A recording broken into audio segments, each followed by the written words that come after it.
Hey everyone.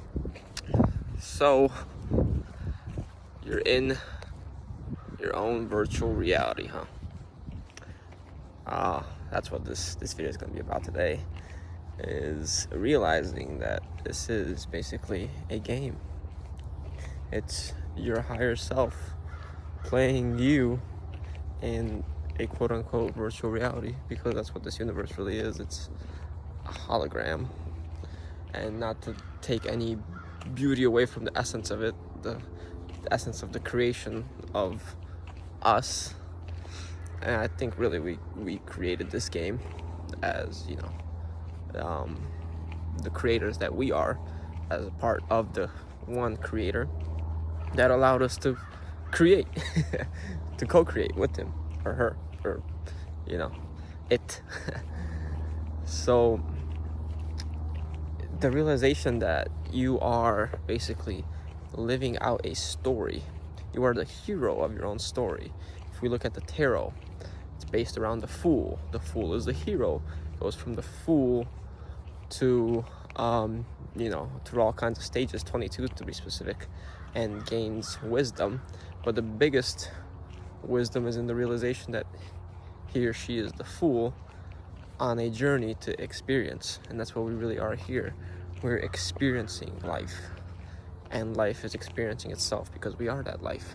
And love experiencing love wanted to love another, and light wanted to understand love. And with that combination, we get love light. Love recklessly can be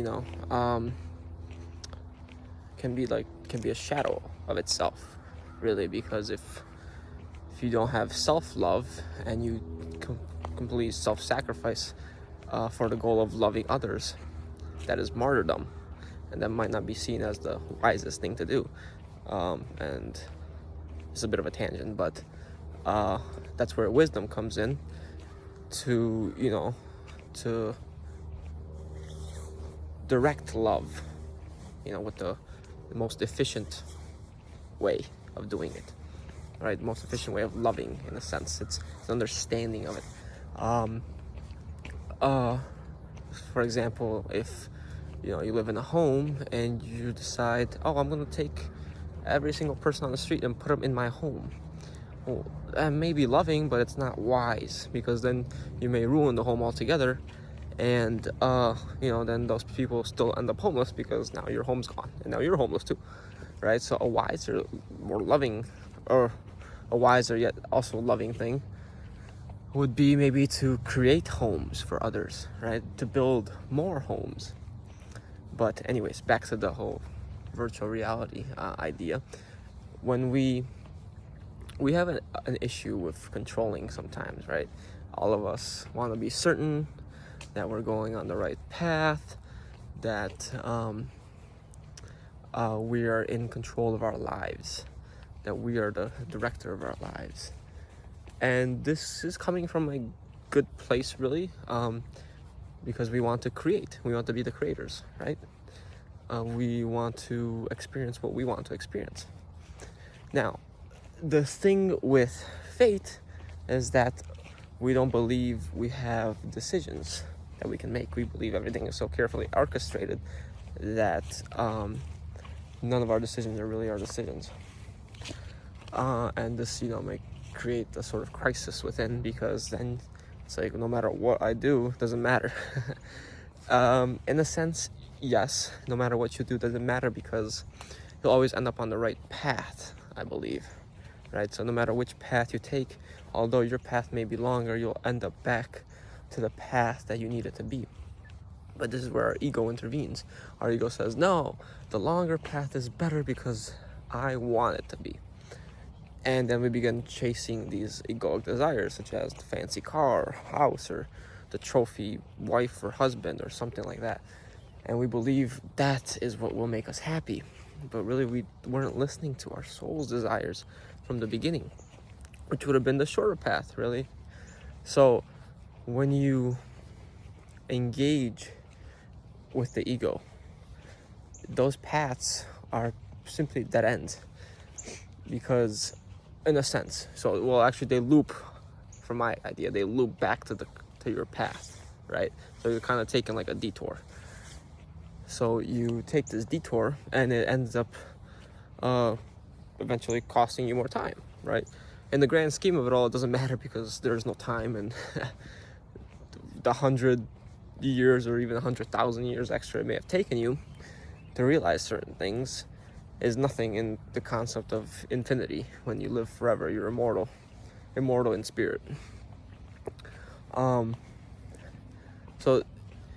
it's basically, it creates maybe a temporary satisfaction, but only leading to a greater suffering when you realize, I did all these things that the ego had me do, and now I only want more because I'm still unfulfilled, right? So that's basically the essence of, the virtual reality, the game. Because let's pretend you're playing a game, right? And in the game, it's, kind of like a mission game. You have a mission to complete, okay? And then your character just starts doing all these things that you don't want him or her to do. It basically takes off and does its own thing, right?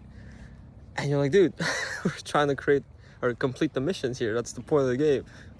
We came here with a mission, right? To do something. And you're off sitting on a bench the whole game or something, or I don't know. You're, off chasing girls and cars and stuff while we got this mission to do. And not that there's anything wrong with that. Like I said, when you have an egoic desire, it's important you listen to that desire for the purpose of realizing you don't really want that.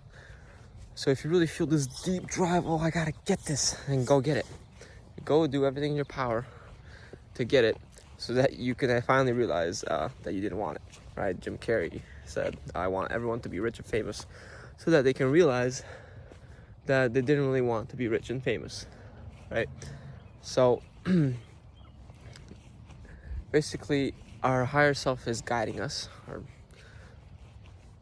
the player behind the screen, quotations, is giving us nudges and an intuitive sense of where to go.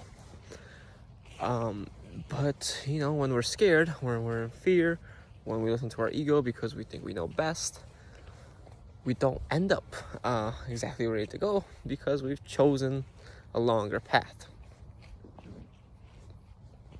For example, society tells you, you need to get a job, you need to get a career, you need to make money, you need to have a family, you need to do all these things so that you can fit into society, into the box that society may have created. Obviously, we're on the precipice of a great awakening, really, and that's all pretty much changing right now. More and more people are awakening to this. But what if all along you wanted to be an artist, a musician, a writer? You just really didn't want to do any of that, but your ego tells you, no, you have to do it because how are you going to survive? So that element of fear comes in, like, if you don't do it, you're gonna, be homeless or something like that. And we need to recognize these beliefs, these limiting beliefs, and realize they are not our own. They are of a society that was designed to limit us, to create a work without passion, a work without soul, a life in general without soul. Because the more we listen to our ego, the less we listen to our soul.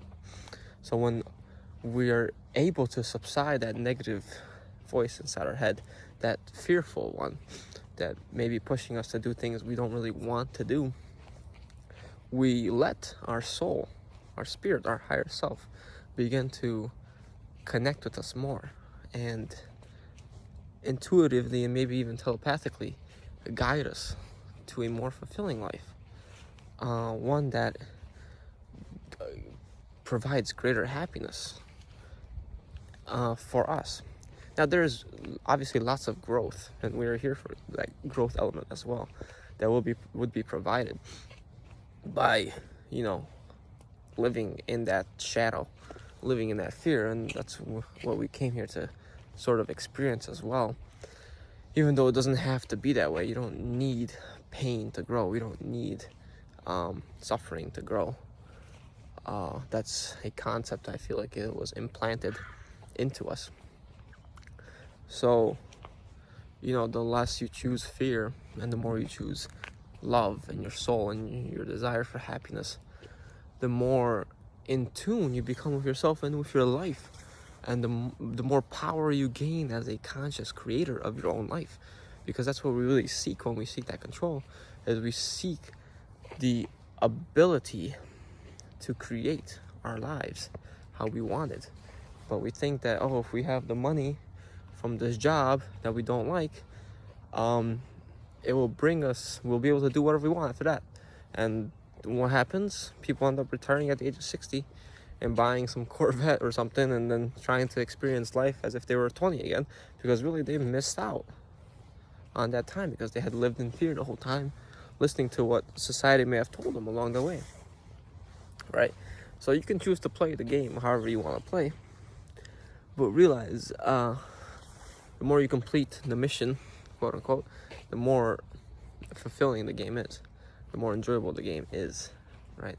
Because in essence, when you die, you return to that higher self, to that spirit, to God. But many people keep coming back. Many people want to come back because it's a beautiful game we play.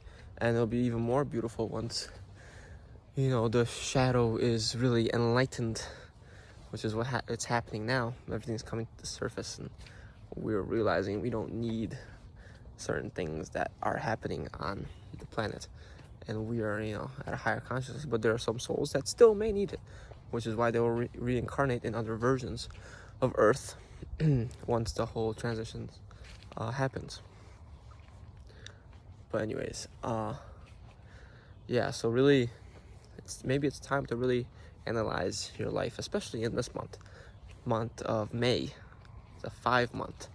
Great energies for change, for self-assessment, to see really where you are in your life, where you would want to be, and not really worrying about how you would get there, but making the choice to align with love, to align, because people think, the opposite of fear is courage, the opposite of fear is love.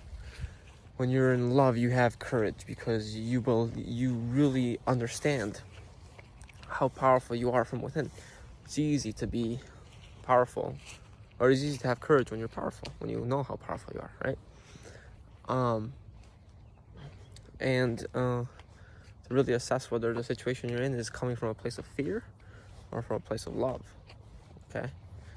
Are you loving? Are you enjoying the people you're with, the company you hold, the job, the work you do, the way you are, your attitude? So it's a good time for that, and it's a good time to become a conscious creator of your game, of your virtual reality, because the more unconscious you are, the more karma you accumulate, right? Anyways, good luck, and I hope you fulfill your mission, or you don't, whatever you want. Take care.